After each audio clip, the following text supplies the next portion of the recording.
Hey viewers, welcome to another game of the Casual Pro Gamer. Today we are doing a Nami Sivir game. I'm not really sure who sent it in, but I think the Nami did. And yeah, we're going to follow them around. As I said, not really sure who sent it in. They may actually be friends, and then it doesn't really matter. But we're going to follow the bottom lane, and we are going to well, just see what they do, what they make of this. So as you can see, starting off with that total biscuit of rejuvenation and explorer's ward, which already makes for a pretty nice opening. And I'm going to use this game to kind of see more play from Nami. We haven't seen a whole lot yet. Yeah, hopefully we will see some good plays. Obviously, she has been played quite a lot in these last days, because she is new, and yeah, we're not going to watch that. Anyhow, the enemy team, a little split up, two of them here, one of them here, two of them here. They have no jungler for now in the jungle. It seems that this guy, however, is the jungler, and he is going to start off at the raids. But two guys here, that is a strange choice. That means that nobody is mid for the moment, and yeah, Sion is wisely just standing back. Definitely not going to engage on this guy. Well, he did do some damage apparently. And obviously Garen is just going to heal back what he lost. So we have Hecarim jungle here. And yeah, the bottom laners helping out here with the red buff. Red buff, however, immediately going onto this Xin Zhao, so he will need some help to not die to it too much. Yeah, as you can see, yeah, his smite saves him there, but yeah, that's what smite is for. But he took quite a lot of damage from that, and yeah, he's going to have an easy time afterwards. So nothing happened with the 2 versus 1 up top, and that is excellent play by Sion. Obviously, he didn't have to do anything, that was just the point.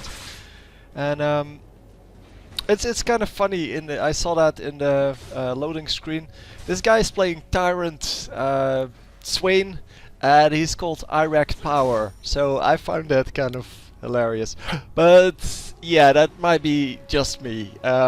Maybe I'm just stupid to find that funny, but I thought that was very funny. Anyhow, we see a typical bottom lane here of Sivir versus Ezreal, with well, the Nami, the new support, and Leona, one of the old supports, of course. But also a typical support champion. You can't really play her as anything else. I guess you can play her as everything else, but yeah, she's not normally played as anything else, and that's exactly what we see from support characters. They aren't really played as any other characters, because not because they're not good in any other lane. They're just worse than other champions are, and that's basically what support champions are. They are just worse champions than others. And real support champions, of course, are champions that that do nothing else than just support, well, their allies. And I guess they shouldn't even be able to be played as AP or AD carries. And yeah, in this case, that is just not true. I mean, Nami and even, well, all of the support champions, I guess, in League of Legends can be used as either AP mids or like junglers, or, well, something like that. And in other games we see that the distinction between that is completely different. I mean, it's way bigger, that distinction. And yeah, that may have something to do with the amount of AP scaling on champions, because as long as you have AP scaling on your skills, then yeah, you're going to be able to play your champion in other lanes. So the current score 1-1. Both teams got well, got a kill in, and yeah, that was top lane, I believe, getting killed. Hang on. No, that's not. It's Swain getting killed on this side, and not top lane on this side. Oh, it is. It is top lane. Hang on. Let me switch around everyone a little bit once this fight is over. Yeah, so this fight's now over because of this award. Oh, no. Hang on. That wasn't their award. Was it? I don't know. I thought it was the red ward, but I might have been wrong about that. Oh, she started off with the crystalline flask, by the way, which gives her healing mana regen. Kind of the good stuff. She's a support. Sivir is supposed to be over there, and that's alright now. And a new fight coming in here. Yeah, it is a 3 versus 2 fight. Is she going to make it out? She might. Yeah, she is going to make it out. And oh, they do pick up the kill on Sivir. That is unfortunate. Yeah, there wasn't a whole lot that Nami could do about that. She needs to go home here. She needs to actually run back here. She waited too long to just recall. Well, he's not going to kill her. There's no way. If she just tags him up with one of her spells, then yeah, he's just dead. And he can't one-shot her, so he is going to be tagged up. Anyway, hang on. So we have... oh, well, we have this. Yeah. So, Sion, 10 minions ahead. The junglers, yeah, pretty much equal. Doesn't really matter. The minions on the junglers don't really matter until like the late game. For the rest, it's more of the disruption element that's important. Doesn't really... yeah, nobody cares for the rest. Anyway, the mids are equal, but it is Talon who is going to pull out ahead there because he is a really good anti-AP champion. And yeah, I guess Swain can still farm very easily and stay alive very easily against that burst. But yeah, this is going to happen a couple of times in the beginning of the game, normally. So him getting killed because of the burst, and then yeah, if he builds a little bit tankier, he should be able to do it. Very nice kill there by our teammates.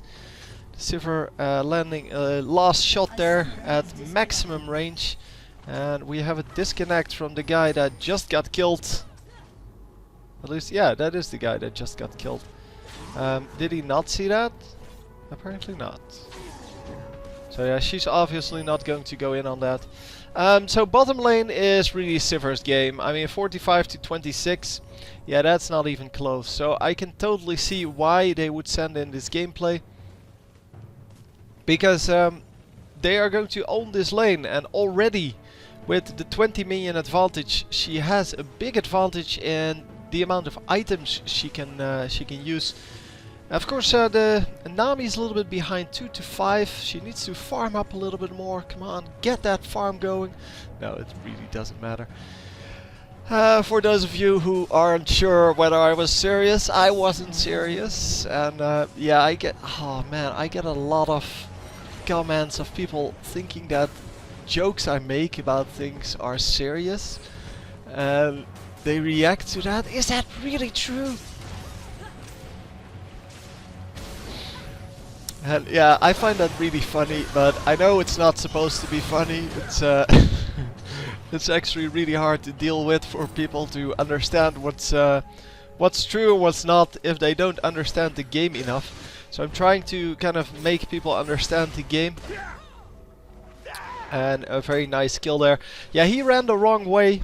He ran all the way up in this bush and then realized, what's my escape plan here? So then he ran back and he couldn't really escape anywhere. So he went for the kill. It was, I think, the only thing he could do. And because of the exhaust, he didn't get to do it. But yeah, well, it was his only chance, as I said. Yeah, so we have Wriggle's Lantern on one jungler, and the other jungler just going for the movement speed. Of course, Hecarim gets extra damage from the movement speed. And Madras Razors already. He is going for that Wriggle's Lantern as well, but the boots and no boots is going to make a big difference in the ganking potential. Because without boots, how are you going to gank? You're going to have to sneak up through the bush and then hope that someone comes into range for your jump. I don't know. It's it seems a little, yeah, a little greedy to go for this first Wow, finally he gets a kill back. So it's 1-2 versus 3-1. Yeah, Swain actually not doing too badly. Of course, Talon was made to go up against Morgana, which means that yeah, he can actually go up against well, other APs as well. But well, if they have no shield, this guy has no shield. So Morgana's anti-magic shield is what was the problem for most of the AP champions when Talon was made. So they made him to be a caster, but then doing physical damage. And because of that, because he only does physical damage, the shield doesn't do anything for Morgana. And since that was her, and probably still is, her main skill in lane to stay safe, to prevent ganks and such, it is that's why he's so strong against her. Yeah, well, she can't use that. She can only use the snare, and the snare is not a stun, so he can still do damage and he can still cast spells and attack. But yeah, attacking, because he's not ranged, is kind of harder. And a very nice kill once again. They do grab a lot of kills here, and unfortunately, yeah, the jungler came in because the Sivir was going for that kill, and oh yes, she grabs the kill. Wow, nicely done. She grabs the kill on the enemy supports when she was already dead, so that should have never worked. Of course, Xin Zhao should have been in that lane. He was full health, full mana. He should have been in that lane, but that support should have never been here. She should have backed off. And yeah, although... Oh! That was an excellent snipe. I was wondering what he was shooting at. But yeah, then I saw the Swain and I didn't realize how low he was. But yeah, low enough to get sniped apparently. Very nicely done. And a very good angle, because he was somewhere here when he shot, somewhere on this thing. So he got to take out a lot of this lane with his ultimate. So a lot of the width of the lane was actually on his ultimate. And of course the best shot would be from home base, because then you get to shoot the entire lane, or almost the entire lane. But yeah, this was still a very good angle, and yeah, just an excellent shot. Oh, is he going for it? Oh, it's so risky. Yeah, that was super risky, going in 1 versus 4. Even if you're full health, that is just a risky play. And now they're going to trade 2 for 1. But Swain is not done. Swain actually saying, well, I'm not done with you yet. 2 wards in this bush, by the way. Thought one of them might be a pink ward, but that's not the case. No, he's not going to catch up. It is in fact nobody that's going to catch up. Yeah, so in the bottom part of that fight also nobody catching up, and oh, Swain is screwed. Garen doing a lot of damage there and actually managing to pick up the kill with his Talon friend, Talon teammate. But we're not done yet, because Hecarim is coming in. Oh, he gives up. Can he do it though? He can do it. He can definitely do it. Well, he shouldn't take this much tower damage every time. Because, yeah, he took way too much tower damage now. He took like 6 shots for no reason, and then all of a sudden he went in at like 30%, 40% health. And yeah, Garen and Asriel, oh sorry, that wasn't Asriel, Garen and Xin Zhao, I guess, still do a lot of damage, even if they're low health. I mean, they still have a lot of CC to dish out. Well, not so much Garen, but well, you get the points.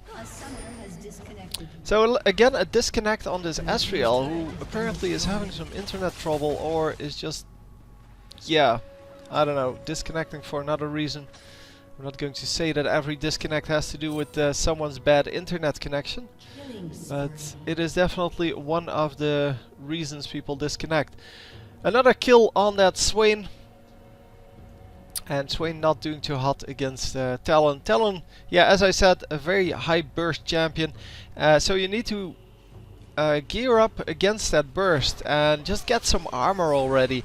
But no, Swain just saying, well, yeah, I found this build on Mobafire, so I'm going to follow it to the letter. And it said that I should build this. No, you should realize who you're up against. You should realize that you are 1 in 5, he is 6 in 1.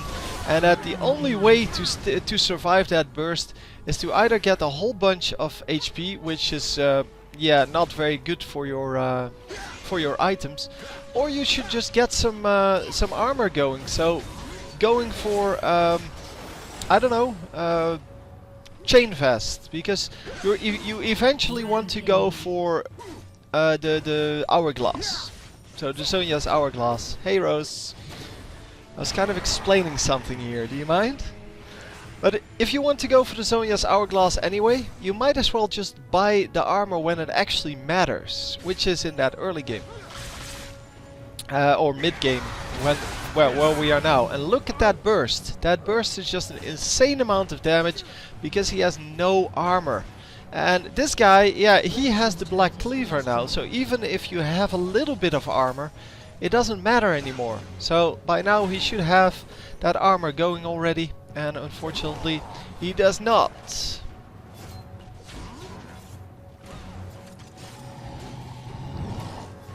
So Rose is gone again.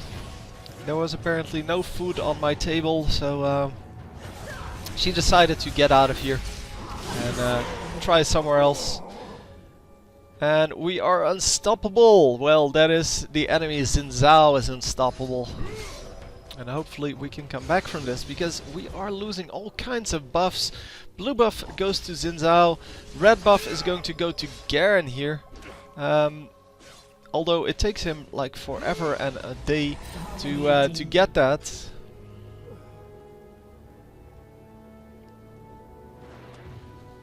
But he does get it because nobody is aware of the fact that he's doing that, so nobody's going to pick him up. And oh, yeah, unfortunately she did die. I was wondering where she was because I didn't see the picture straight away, or well, the thing up top. I don't normally look at the right side, which is why I miss kills sometimes when they are advertised on the right side but not on the top side. Because I kind of trained myself not to look at things in games, because they are very distracting and normally you don't really learn anything from them, so I should really look at this instead of the text. But things that pop up, normally not that important, and that is indeed true. I mean, it's not important who died to who, it's important who died. And wow. He still has... oh, he has another item. Okay. Static Shiv. 20% critical strike, 40% attack speed, and 6% movement speed. Oh, that's the charge. Yeah, I remember. So the charge can critically strike, which is kind of cute. Because it is... it seems like it's magical damage. Yeah, it is magic damage, so how can it use critical strike? Critical strike is for physical attacks. But hey, whatever. If they want to have it do double damage or 2.5 times the damage, it's fine by me. It seems that it is kind of a bad item though. It has attack speed. Well, as I said, it has attack speed, it has critical strike, but it does magic damage. So that magic damage is not going to be increased by any armor penetration you have. And so, yeah, you should build magic penetration. So I guess it would be good on someone like Teemo, because Teemo has a lot of magic damage anyway, so you should build magic penetration on him anyway. And yeah, it's kind of a hybrid item, but yeah, well, focus in this game is way better than just doing all kinds of damage. A double kill there for Sivir, who is finally getting into the higher amount of kills, because every time she got a kill so far she got killed, or she almost got killed, and she couldn't really get well, that critical amount of kills. But yeah, she was 5 and 5, now 7 and 5, so finally getting into a positive score where she doesn't die after a kill. That is, of course, with the AD carries, you tend to get killed pretty easily in that early game. And Nami is dead here, but is this guy dead as well? A nice snare, and yeah, they do grab the kill. Another kill for Sivir there, nicely done. It doesn't really matter that the 1 and 8 Swain doesn't get an extra kill, although it would double his skills. No, it doesn't really matter. Hang on, he went for Rod of Ages first, but he did buy an Amplifying Tome, because he had that Amplifying Tome before he upgraded to Rod of Ages. So I don't really understand that. Why would you buy that Amplifying Tome if you're getting killed all the time? And you should buy, if you're going to invest some money in anything, it should be a defensive item, and especially armor. As I said, armor is really the only thing that that he needed to sustain there, because once the burst is over, he can use his ultimate to heal up, and that, of course, is awesome sauce. Yeah, and with the gap closer that that Talon has, Swain doesn't get to use his never move to do anything, because that never move is not going to well, prevent Swain from or Talon from doing his damage, because Talon will just close the gap and immediately do the damage. And oh, everyone is getting out except for this guy. And oh, lots of damage, but Sivir picks up another kill, and then we get a double kill. But oh, this guy might actually get a triple as well. Oh my god. Wow, that was very close to being an ace on the other side, but I guess yeah, they prevented that by just doing enough damage to the Garen. But oh, next guy coming in, everyone low health, but he could have done it. He could have definitely done it, but he used all of his skills, so I guess he did what he could. It seemed that he could have gone for the kill there, or well, could have made the kill, but apparently he didn't. Ravenous Hydra then, a new item, damage dealt item works with lifesteal. Oh, that's that one. Yeah, okay. Attacks deal up to 60% of your attack damage to units around your target, decaying to 20% near the edge. It doesn't say what range it is, so I don't know if that's really effective. If it's a very small range, it's not very effective. If it's a huge range, then it is effective. Deals up to 100. Oh, that's the active. Yeah, if your attack damage you're using around to blah blah blah. And that is, of course, effective because it is great in team fights. Well, it is great in team fights anyway. But it means, because it works with lifesteal and because it gives you 10% lifesteal, it can actually work really well in team fights. You get a lot of health with that. And look at that, that's how you avoid that burst, by just dodging it with your flash. And is she going to grab a kill here? Oh my god, a free kill on the guy that's doing well. So he is 11 and 4 and decides to just give away a kill. Okay, to the support, I'll give you that. But still, why would you do that? So the killing spree going on for Hecarim, who's been playing a pretty decent game. He is 5 and 6. He's not doing great, but I guess he's doing okay. He at least has been killing people. The 5 kills, yeah, it's pretty good. But the 3 and 3 on Nami, I'm pretty impressed by that. It's way better than the 0 and 5 at least. But 3 kills on her, yeah, that's quite extraordinary, because well, as a support you normally don't get a whole lot of kills because you don't do damage. And of course that last kill was kind of a a derp on the enemy side. And just like this guy now derped. Because he got sniped by 3 guys. And that was very unnecessary. So anyway, here's the gold once more. Yeah, we see 10k gold on Sivir, who is about 1,000 gold ahead of, well, more than 1,000 gold ahead of the best one on the enemy team. And how is this guy not... Oh no, it's about 1,000 gold, yeah. How is this guy not over 10,000, I wanted to say, but he is close to 10,000 at least. And yeah, he just has a few more minions to kill and then he will reach it. But 11 kills and not being over 10,000 gold, that means that you didn't farm enough. He does have 160 minions, which is okay, I guess, but you should be more at like 250 now. Although I guess they have been team fighting a lot, and he has been trying to pick up kills a lot, and that kind of distracted him from getting anything done. We have a double kill here for Sivir, and yeah, she now has to back out, so she's not going to get anything more out of that. Oh! That was brilliant! Uses all of his skills to get that, the flash plus the jump, and actually didn't use his ultimate yet. So he can actually still push back the Cyan if he comes in range. The Cyan is going AD, I believe. Yeah, he is still going AD. And yeah, it's kind of funny how he has different items set up here than he has in this. So I don't know why that is. It seems strange.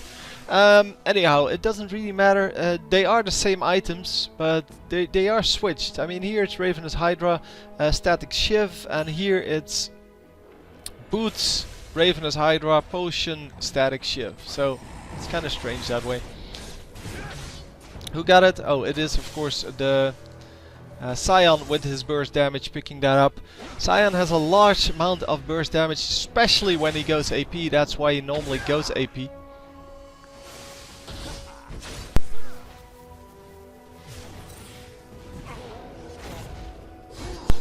But he does get sniped.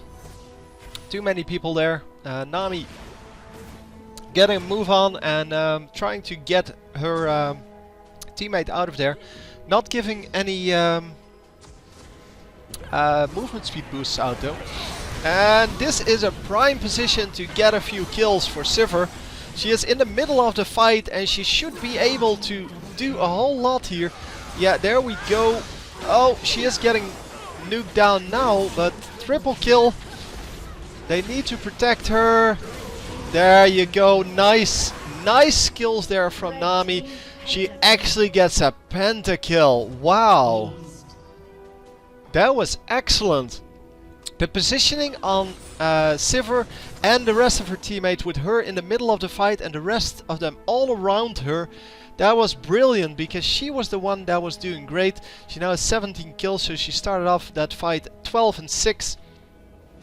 Which is not super fat, but she was the only one on the team that actually had some money. And yeah, you can see how that worked out. They protected her brilliantly, especially that Nami lift in the end of the fight was very well placed. It made sure that she couldn't get nuked down, the Sivir that is.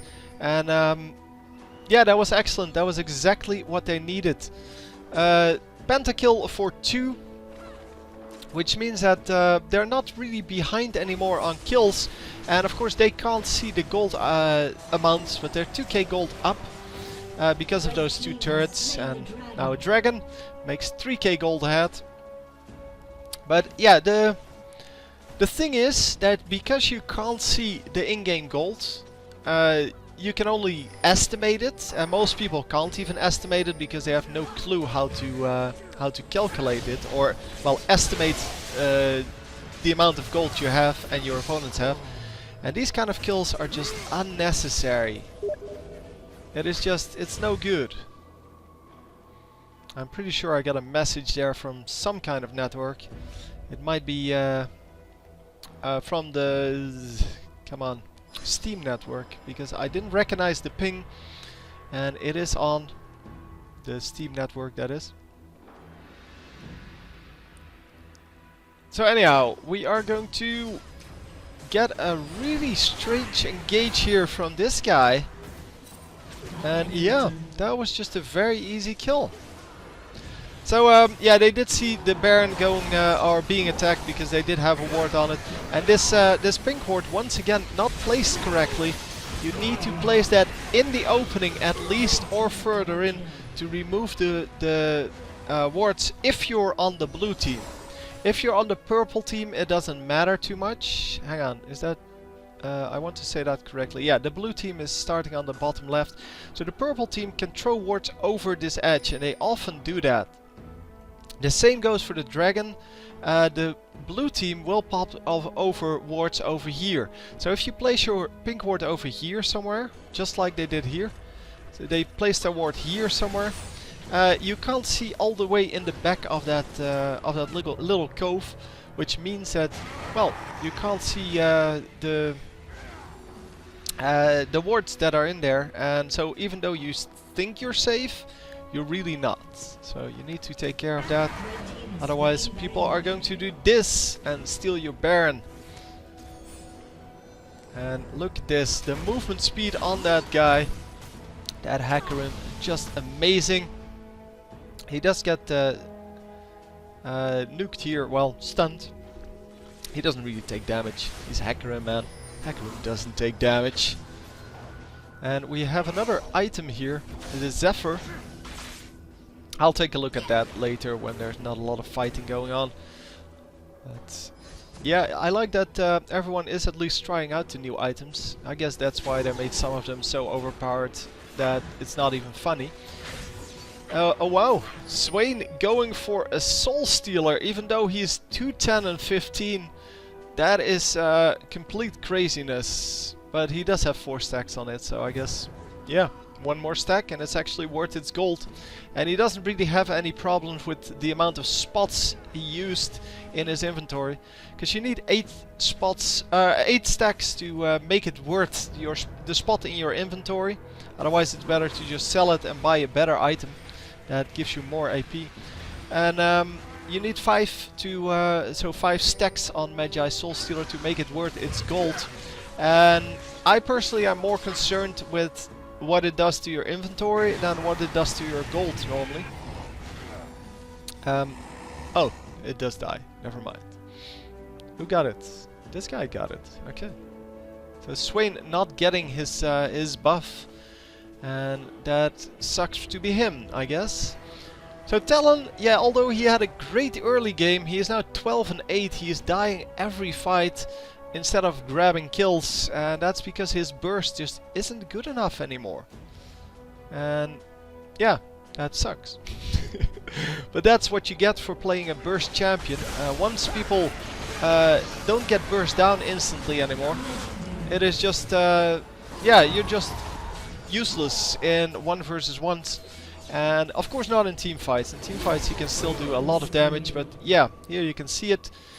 He just gets caught and he can't fight back, because even if it's a 1 versus 1, nobody gets killed by his burst anymore. And wow, that ultimate did 0 damage. I don't know if it actually went off. Anyhow, that was the game. Hope you enjoyed, and I will see you next time. GG. Oh, I'm taking a look at Hydra, by the way. Where is it? Zephyr, sorry. It's Zephyr. Yeah, both of them have it, so it must be something good. 20 attack damage, 50% attack speed. Wow, this guy has built a lot of attack speed then. 10% movement speed, 10% cooldown reduction, and let me get the other one so I can actually read it. Yeah, just tenacity. Okay, 35% tenacity. Excellent, excellent item. It's probably going to be really expensive, but well, it's worth it, I guess. 50% attack speed, plus some attack damage and movement speed, and cooldown reduction. Yeah, with the bonus tenacity, that is definitely worth a spot in your inventory. So yeah, that's really good. And this is the item that I really like, but because it is really a great support item, and I'm glad people start buying it because I think it's awesome. And a slow field around your ally, that's ally, right? yeah, that's also a pretty decent item. So yeah, hope you enjoyed, and I will see you next time. As I said, GG.